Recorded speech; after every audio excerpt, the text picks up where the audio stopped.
Mas eis que a Michelle conseguiu, ela realmente conseguiu nesse sentido, dominar a pauta e o noticiário com um assunto, e a gente está falando aqui sobre a história do agendamento, já falei sobre vocês sobre agenda setting, sobre como agendar uma discussão, como tornar essa discussão um assunto na mídia. A Michelle conseguiu tornar um assunto de antagonismo entre o Flávio e as mulheres dominante na mídia. Que o pior de tudo é absolutamente falso, aliás, como o Flávio demonstrou hoje. Em mais uma situação de desgaste nessa escalada, mais uma vez, ao ser contrariada, aparentemente, né, pelo que está dando para ver aqui, contrariada dessa vez pelo próprio Jair Bolsonaro, a Michelle resolveu bater o pé, alguns diriam dar um piti, e sair da presidência do PL Mulher, como forma de agravar ainda mais a crise dentro do partido. E essa situação também causou outras repercussões, né? Uns dizem que Michelle não será mais candidata ao Senado, pelo DF, mas outros dizem que ela deixou a questão em aberto com a saída do PL Mulher. Mas mais importante do que isso é como o entorno dela está agindo. Vocês enxergam o tamanho da crise com ações. Hoje pela manhã nós tivemos um encontro do Flávio Bolsonaro com as lideranças femininas da direita, onde ele lançou o seu programa Brasil por Elas, mas uma pessoa que não estava lá, por exemplo, era a senadora Damares Alves, que já havia adiantado ontem mesmo que não iria comparecer, ainda que não tenha sido explícita sobre a razão que levou a tomar essa decisão. Talvez ela estivesse muito ocupada em Brasília, quem sabe. Outra pessoa ausente na reunião do Flávio foi a senadora Tereza Cristina, aquela mesma que era queridinha do presidente Bolsonaro, vocês lembram disso? Até pouco tempo atrás, a Tereza Cristina, essa que boicotou o evento do Flávio hoje, ela era cotada como candidata a vice do Flávio, cotada por gente pesada e forte dentro da campanha, para vocês verem como que é o clima das pessoas que cercam o Flávio. E fica pior ainda para o lado delas e de outras, quando nós vemos duas coisas. Primeiro que nessa ocasião, como eu disse, foi discutido o lançamento do plano que deve ser lançado no dia 15 de julho, chamado Brasil por Elas. O Flávio foi lá, ouviu todas as mulheres, reuniu as sugestões e vai lançar esse plano com ações concretas, voltadas e focadas no público feminino. Então, claro que é no mínimo curioso que mulheres que se colocam como liderança do movimento feminino dentro da direita tenham decidido não participar da discussão deste plano, que é o plano do candidato de direita para as mulheres. O segundo ponto interessante, e eu considerei muito interessante, é porque a Priscila Costa, que foi a deputada federal que foi jogada pela Michelle no olho do furacão daquela treta lá do Ceará, a Priscila Costa estava nesta reunião com o Flávio. E aqui ela tem que ser comendada. Aqui tem que ser dito que Priscila Costa mostrou maturidade. Priscila Costa mostrou preocupação com o Brasil, preocupação com as mulheres. Eu diria até que teve, alguns diriam maldosamente, que ela teve hombridade. Brincadeirinha. Foi correta, falando sério, foi correta, atitude correta. É membro do PL, então é uma liderança importante, muito importante. Mulher, então tem que ir lá apoiar o candidato do partido no lançamento e na discussão do seu programa para as mulheres. E eu não sei em que mundo é aceitável esse boicote, a única candidatura de direita que tem chance de vencer o Lula esse ano. Infelizmente, as pessoas têm que dar razão.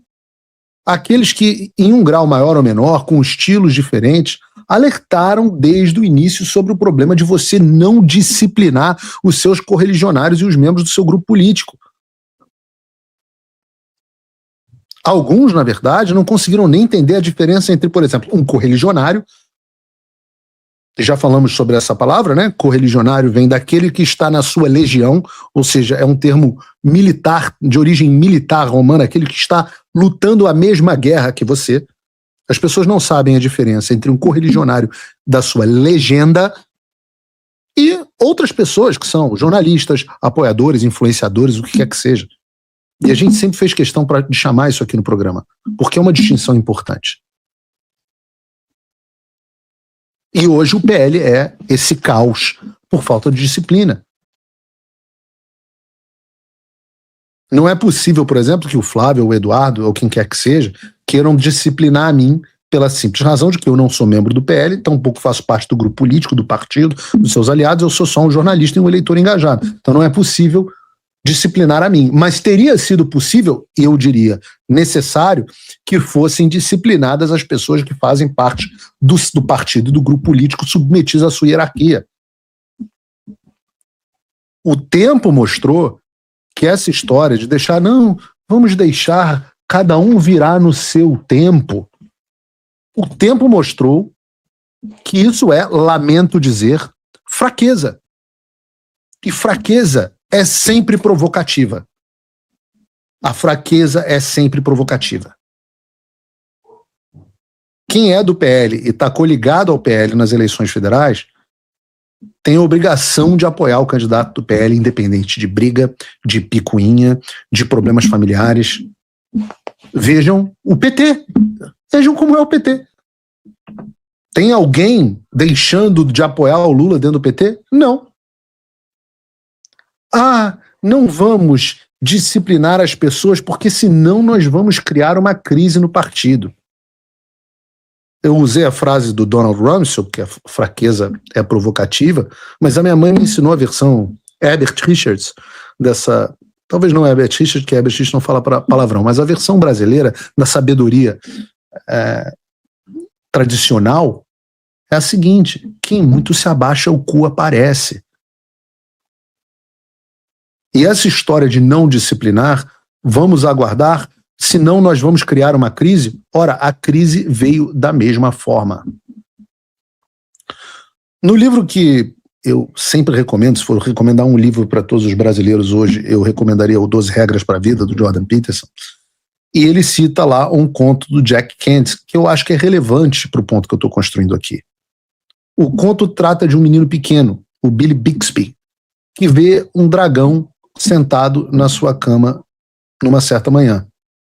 Ele é do tamanho de um gatinho. O dragão é do tamanho de um gatinho. Então ele conta para a mãe: tem um gatinho na minha cama. E a mãe diz que não existe dragão nenhum. Então o dragão começa a crescer. E aí ele come as panquecas do Billy. Não muito tempo depois, o dragão cresce um pouco mais. E ele começa a ocupar um quarto inteiro. Até que o dragão passa a ocupar a casa inteira. A mãe começa a tentar passar o aspirador, mas tem que entrar e sair pela casa pelas janelas, por causa do dragão que está em todo lugar, e isso torna qualquer tarefa muito mais difícil do que deveria ser. Depois o dragão, grande demais até para permanecer na casa, ele sai voando e leva a casa inteira junto com ele. E aí o pai do Billy chega em casa e só encontra um espaço vazio onde antes morava a família. O carteiro diz para ele para onde a casa foi e ele corre atrás da casa. Sobe pela cabeça então e pelo pescoço do dragão, que agora já está do tamanho da rua inteira, e aí ele se reúne novamente com a esposa e o filho. A mãe continua insistindo que o dragão não existe, mas o Billy, que já está cansado de tudo aquilo, diz assim: existe um dragão, mãe. E imediatamente, quando ele diz que existe o dragão começa a encolher. E logo ele volta a ter o tamanho de um gato. Todos então concordam que dragões desse tamanho existem e que dragões pequenos são muito preferíveis aos dragões gigantescos equivalentes. A mãe, então, com os olhos relutantemente abertos a essa altura, pergunta de forma lamentosa: por que ele teve que ficar tão grande?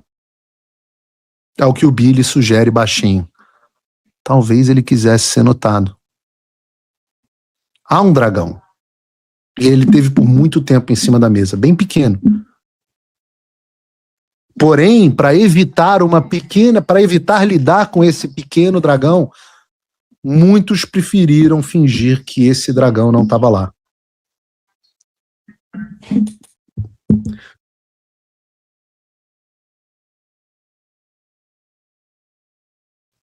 Casa movimentada, estúdio movimentado. O dragão cresceu, o dragão está ocupando toda a casa e o dragão ameaça levar tudo com ele. E esse dragão, para ninguém falar, Paulo Figueiredo chama Michele de dragão. Eu pouquei a notícia na Folha. Esse não é sobre Michele. Isso é sobre a natureza de você evitar problemas reais que estão diante de todos nós. O dragão, na psicologia junguiana, o dragão é o grande representante do caos, que vem ameaçar a ordem existente. E nós hoje temos vários dragões que não foram endereçados dentro da direita brasileira. Dentro do PL. Boa parte disso veio lá de trás com a falta de liderança exercida pelo próprio Jair Bolsonaro dentro do partido. Inclusive com a demora e com as indas e vindas a respeito da escolha do seu sucessor. E não tem absolutamente nada pior do que o líder que deixa turva a sua sucessão. A gente só teve o primeiro posicionamento do Jair Bolsonaro confirmando a candidatura do Flávio no final de dezembro do ano passado, depois de meses de tentativas de sabotagem do nome de substituição e de substituição do nome por outros candidatos, todo mundo dizendo que o candidato ia ser o Tarcísio, pessoas dizendo que isso estava definido, esses analistas que vocês leem aí. E sim, é claro, decisões são difíceis de serem tomadas. Sim, era um período difícil para o presidente Bolsonaro, a decisão é difícil. Mas o Shakespeare, né, William Shakespeare, já explicava para a gente no clássico Henrique IV, pesada é a cabeça que veste a coroa. Então, infelizmente, liderar é difícil. Liderar tem o seu custo, a coroa é pesada. Então, infelizmente, falta de liderança e o atraso na tomada de decisões tem custo, ele é alto. Lideranças eu diria que tem poucos ônus, tem poucos bônus e muitos ônus. Essa é a ideia por trás da frase, né? Pesada é a cabeça que veste a coroa. Eu não queria estar nessa posição. Talvez vocês não quisessem estar nessa posição. Toda vez que um engraçadinho vem aqui, todo programa tem isso. Alguém que fala, Paulo, gosto muito de você, eu queria que você fosse presidente. E aí eu pergunto para a pessoa, o que eu fiz a você para você me odiar tanto assim? Pode parecer, e de fato é uma grande honra ser presidente do seu país, meu avô foi, eu me orgulho muito disso, mas ao mesmo tempo é algo que tem consequências gigantes, exige sacrifícios gigantes, o peso da coroa é gigante. E se a questão é liderança, o mesmo vale para o Flávio. Esse negócio de vou esperar, cada um no seu tempo, esse negócio de jogar parado, parece a posição mais fácil para o líder. O Jair Bolsonaro faz isso para ele não fazer nada. Às vezes isso, inclusive, pode ser a melhor decisão, não fazer nada, mas é a minoria esmagadora das vezes. Porque os dragões, os problemas existem e precisam ser endereçados pelo seu líder. Caso contrário, o risco é de que o dragão fique grande demais. E como eu disse, os dragões ficaram grandes demais e estão gerando problemas sérios e ameaçam levar toda a casa. Você pode gostar ou não, você pode espernear, mas o fato é que as pessoas que alertaram sobre esses dragões, as pessoas que alertaram sobre estes problemas tinham razão. Esse negócio, o Flávio fala, muitas pessoas vão vir, cada um vai apoiar no seu tempo, mas a verdade é que faltam 95 dias para as eleições. Eu me pergunto, qual será o tempo das pessoas?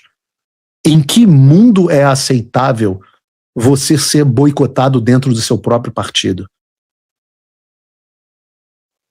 A Damares está orando até agora, que bom, mas decidiu ir num evento no Flávio. Eu fico me perguntando, que Deus é esse da Damares?